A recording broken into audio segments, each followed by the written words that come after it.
गुरुर्ब्रह्मा गुरुर्विष्णु गुरुर्देवो महेश्वरा गुरुर्साक्षात् परं ब्रह्म तस्मै श्री गुरुवे नमः।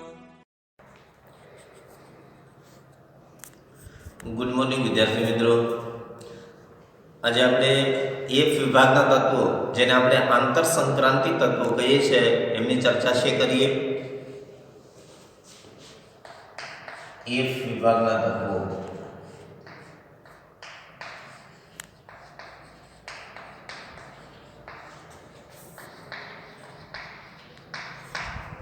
જેને આપણે શું કહીએ છીએ? આંતર સંક્રાંતિ તત્વો.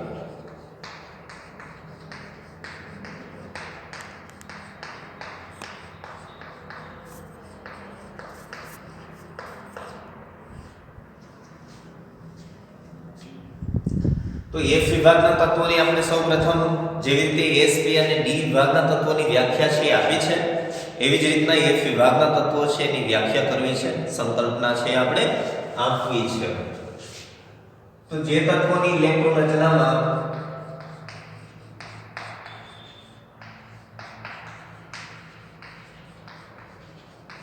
છેલ્લો ઇલેક્ટ્રોન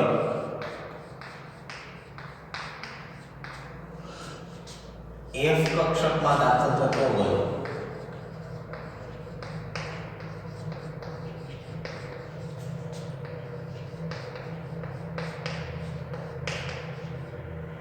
તે તત્વોને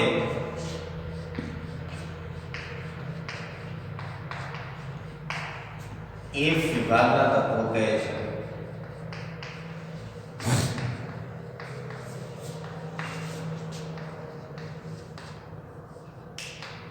કોઈ તત્વની આપણે ઇલેક્ટ્રોન રચના લખતા હોઈએ અને છેલ્લો ઇલેક્ટ્રોન છે એ F કક્ષકની અંદર દાખલ થતો હોય તો એ તત્વ છે F વિભાગના છે ગણાય છે. તો ખાસ કરીને આવર્ત કોષ્ટકની અંદર તળિયે રહેલી બે આડી હરોળ જે છે એને F વિભાગના તત્વો અથવા તો આંતર સંક્રાંતિ તત્વો તરીકે આપણે ઓળખીએ છીએ. આવર્ત કોષ્ટકમાં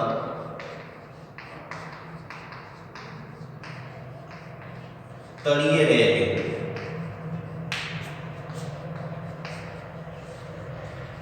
બે આડી હરોળ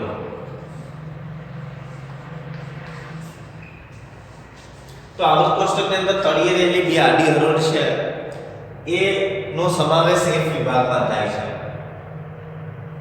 નો સમાવેશ F વિભાગમાં થાય છે.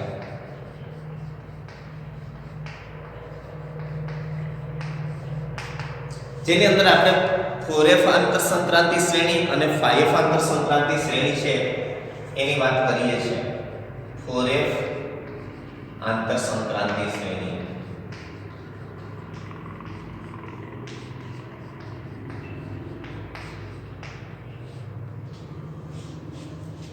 અને બીજી આડી હરોળ એટલે 5F આંતર સંક્રાંતિ શ્રેણી.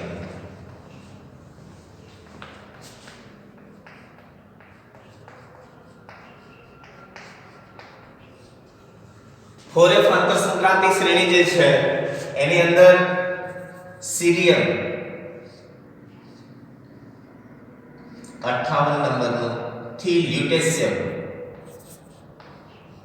71 નંબરનો, સીરિયમ થી લ્યુટેશિયમ એમ 14 તત્વો છે એનો સમાવેશ 4F આંતર સંક્રાંતિ શ્રેણીમાં થાય છે. 14 તત્વો.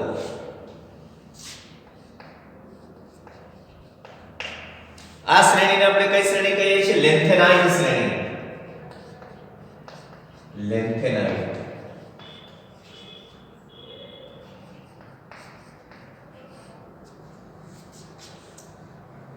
તો 4F શ્રેણીને લેન્થેનાઇન શ્રેણી કહે છે અને એ શ્રેણીની અંદર રહેલા તત્વોને લેન્થેનોઇડ્સ તત્વો છે કહેવાય.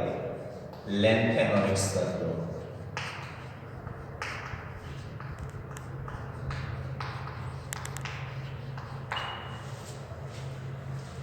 એવી રીતે 5 આંતર સંક્રાંતિ શ્રેણી જે છે એમાં થોરિયમ જેનો પરમાણુ ક્રમાંક 90 છે, થોરિયમ થી લોરેન્સિયમ 103 નંબર. તો 90 થોરિયમ દીઠ લોરેન્સિયમ 103 એમ 14 તત્વોનો સમાવેશ છે એ એક્ટિનાઇટ શ્રેણીની અંદર થાય. એક્ટિનાઇટ શ્રેણી. અને આ એક્ટિનાઇટ શ્રેણીની અંદર રહેલા તત્વો છે ને આપણે એક્ટિનોઇડ્સ તત્વો છે કહીએ. એક્ટિનોઇડ્સ તત્વો.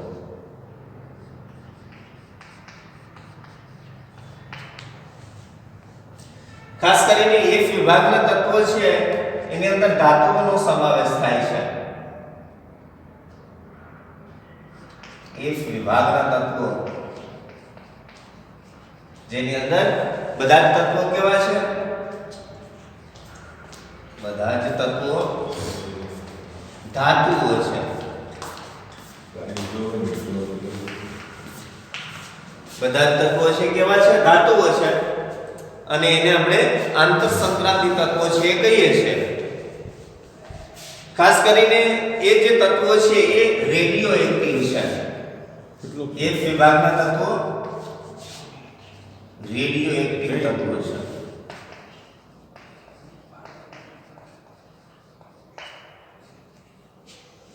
જે તત્વો પોતાનામાંથી આલ્ફા બીટા કે ગામા વિકિરણોનું ઉત્સર્જન કરતા હોય તેવા તત્વો છે રેડિયો એક્ટિવ તત્વો છે. ખાસ કરીને એક્ટિનાઇટ શ્રેણીના જે તત્વો છે એ લેન્થેનાઇટ શ્રેણીના તત્વો જે છે એના ગુણધર્મો કરતા જુદા ગુણધર્મો દર્શાવે છે. પણ જો તત્વો છે એક જ શ્રેણીમાં હોય તો એના ગુણધર્મોની અંદર સામ્યતા જોવા મળે છે. એટલે આપણે એવું કહી શકીએ કે એક જ શ્રેણીના તત્વોમાં એક જ શ્રેણીના તત્વોના ગુણધર્મોમાં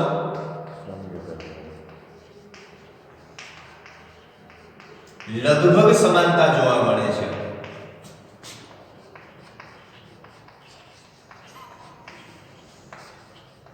તો એનો અર્થ સીધો એવો થાય કે ભાઈ લેન્થેનાઇટ શ્રેણીના તત્વો લીધા હોય તો એના મોટા ભાગના ગુણધર્મો છે એની અંદર સામ્યતા જોવા મળે.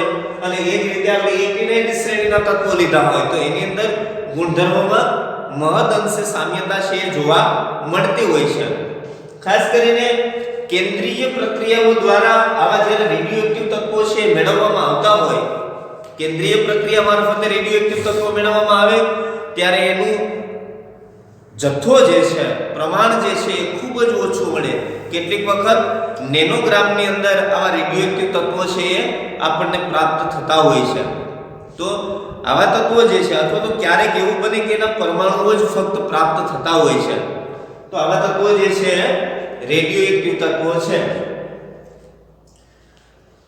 હવે આપણે એક કોયડા છે એની ચર્ચા છે એ કરવી છે. બરાબર? કોયડો છે એની ચર્ચા કરીએ આપણે તો ખાસ કરીને આપણે S, E, D અને F વિભાગની ચર્ચા છે એ કરી છે. બે શ્રેણીઓની ચર્ચા કરી. આની અંદર પણ યુરેનિયમ 92 નંબરનું જે છે યુરેનિયમ પછીના જે તત્વો હોય તો એને આપણે અણુ યુરેનિયમ તરીકે ઓળખીએ છીએ. તો એ વાત છે ખાસ અગત્યની છે. હવે આપણે કોયડાની ચર્ચા કરીએ.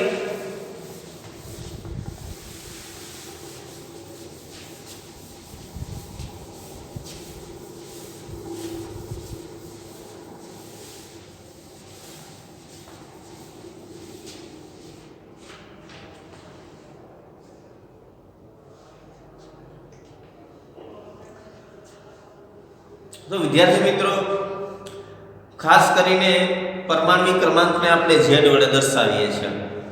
તો 117 પરમાણ્વિક ક્રમાંક વાળું તત્વ અને 120 પરમાણ્વિક ક્રમાંક વાળું તત્વ છે એની શોધ હજુ સુધી થઈ નથી.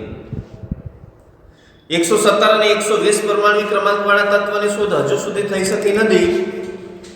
આપણે આવર્ત કોષ્ટકમાં એમનું સ્થાન અને એની ઇલેક્ટ્રોન રચના છે એ લખવી છે. તો કોયડો એવો છે કે Z બરાબર 117 તથા 120 પરમાણ્વિક ક્રમાંક વાળા તત્વની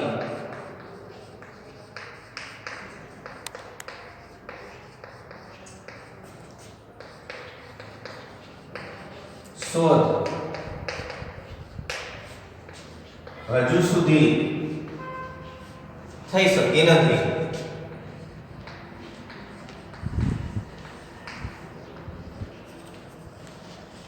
આ બંને તત્વોનું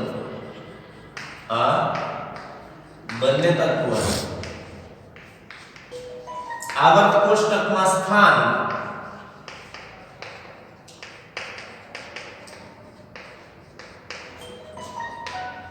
અને ઇલેક્ટ્રોન રચના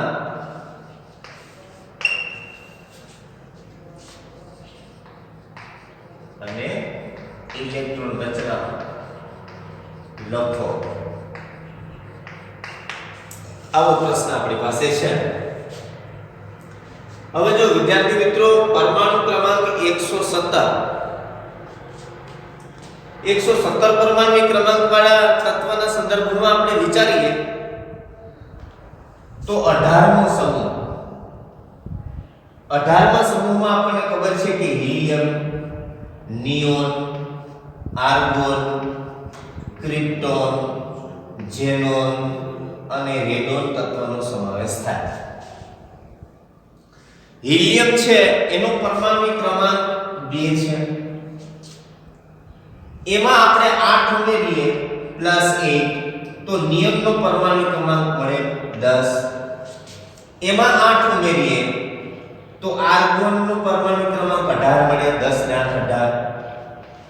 હજુ એમાં 18 ઉમેરીએ તો ક્રિપ્ટોનનો પરમાણુ ક્રમાંક 36 મળે. એની અંદર 18 છે ઉમેરીશું તો ઝેનોનનો પરમાણુ ક્રમાંક 54 મળે. એની અંદર 32 છે આપણે ઉમેરીએ તો રેડોનનો પરમાણુ ક્રમાંક 86 મળે. હજુ એની અંદર 32 છે ઉમેરીએ તો કેટલા થયા? 106 ને 2 8 એટલે 118 થયા.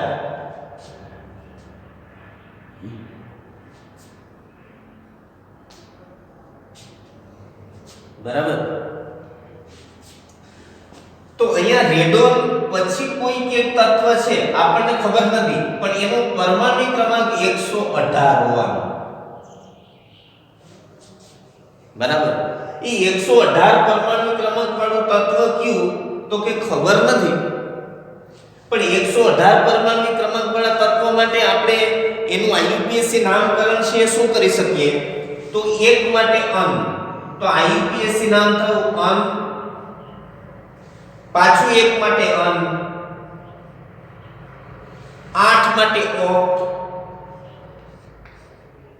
અને પાછળ ઈએમ પ્રત્યય જોડીએ આઈયુએમ. જો આને સંજ્ઞા આપીએ તો અનનો યુ, પાછા અનનો યુ અને ઓક્ટનો ઓ તો આની સંજ્ઞા થઈ યુ યુ ઓ. અહીંયા જે તત્વ હશે 118 પરમાણુ ક્રમાંક વાળું એની તો આપણી પાસે પરમાણુ ક્રમાંક કેટલો છે 117. એનો અર્થ એવો થયો કે 117 પરમાણુ ક્રમાંક વાળું તત્વ છે એ 17મા સમૂહમાં હોવું જોઈએ. તો 17મા સમૂહમાં હોવું જોઈએ તો 17મા સમૂહમાં આપણને ખબર છે 17મા સમૂહમાં કયા તત્વો છે? ફ્લોરિન, ક્લોરિન, બ્રોમિન, આયોડિન અને એસ્ટેટિન. ફ્લોરિન, ક્લોરિન, બ્રોમિન, આયોડિન અને એસ્ટેટિન એ 17મા સમૂહમાં એમનો સમાવેશ થાય છે. તો 117 પરમાણુ ક્રમાંક વાળું તત્વ છે આપણે જોઈએ છે તો ફ્લોરિન 9 નંબરનો છે. એની અંદર તમે 8 ઉમેરો તો 17. એની અંદર 18 ઉમેરો તો કેટલા થયા? 35. બ્રોમિનનો પરમાણુ ક્રમાંક એની અંદર 18 ઉમેરીએ તો 53. આયોડિનનો પરમાણુ ક્રમાંક એની અંદર 32 ઉમેરીએ તો 80 અને 85 એની અંદર 32 ઉમેરો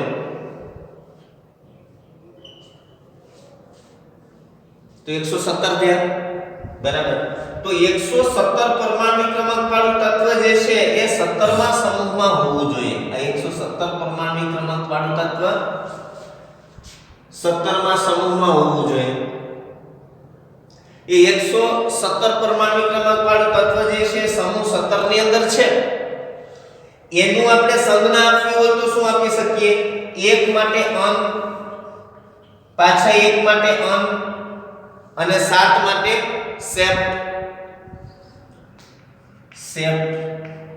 અને આઈયુએમ તો અન માટે યુએસ સંજ્ઞા આપી શકીએ 117 પરમાણુ ક્રમાંક વાળા તત્વને યુએસ એની ઇલેક્ટ્રોન રચના લખીએ તો અહીંથી રેડોન બરાબર રેડોન 86 નંબરનું છે એના પછી 117 છે એની પહેલા છે બરાબર એટલે નીચેનું છે મતલબ રેડોન આગળ પૂર્ણ થઈ જશે તો આને ઇલેક્ટ્રોન રચના લખવી હોય તો આપણે લખી શકીએ રેડોન એટલે કે 86 નંબરનું પછી 7s2 એના કરતા એક પરમાણુ ક્રમાંક ઓછો એટલે 6d10 n-2 4f14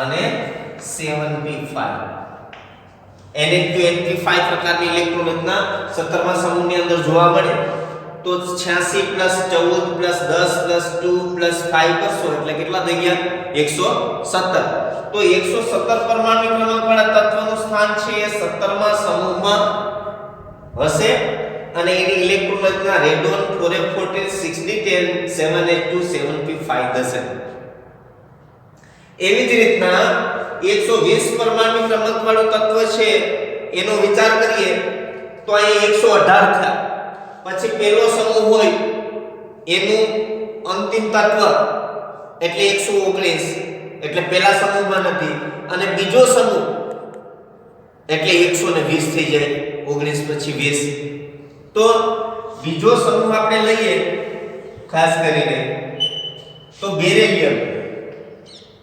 magnesium calcium સ્ટ્રોન્શિયમ barium અને પછી એ તત્વો હોય બરાબર પછી એ તત્વો હોય એટલે 120 પરમાણુ ક્રમાંક વાળું તત્વ છે હોય તો પહેલા 120 પરમાણુ ક્રમાંક વાળું તત્વ જે છે એની સંજ્ઞા એ છે કેમની અંદર બીજા સમૂહની અંદર છેલ્લું તત્વ છે 120 પરમાણુ ક્રમાંક વાળું હશે એમનો ખ્યાલ આવે તો આની અંદર 8 8 18 32 ઉમેરીને આપણને ખ્યાલ આવી જાય બરાબર તો એની સંજ્ઞા નિષ્ક્રિય વાયુ તત્વ છે યુયુઓ પ્રકારનું જે છે તો સંજ્ઞા થઈ યુયુઓ આની ઇલેક્ટ્રોન રચના છે આપણે વિચારતા હોઈએ તો હિલિયમ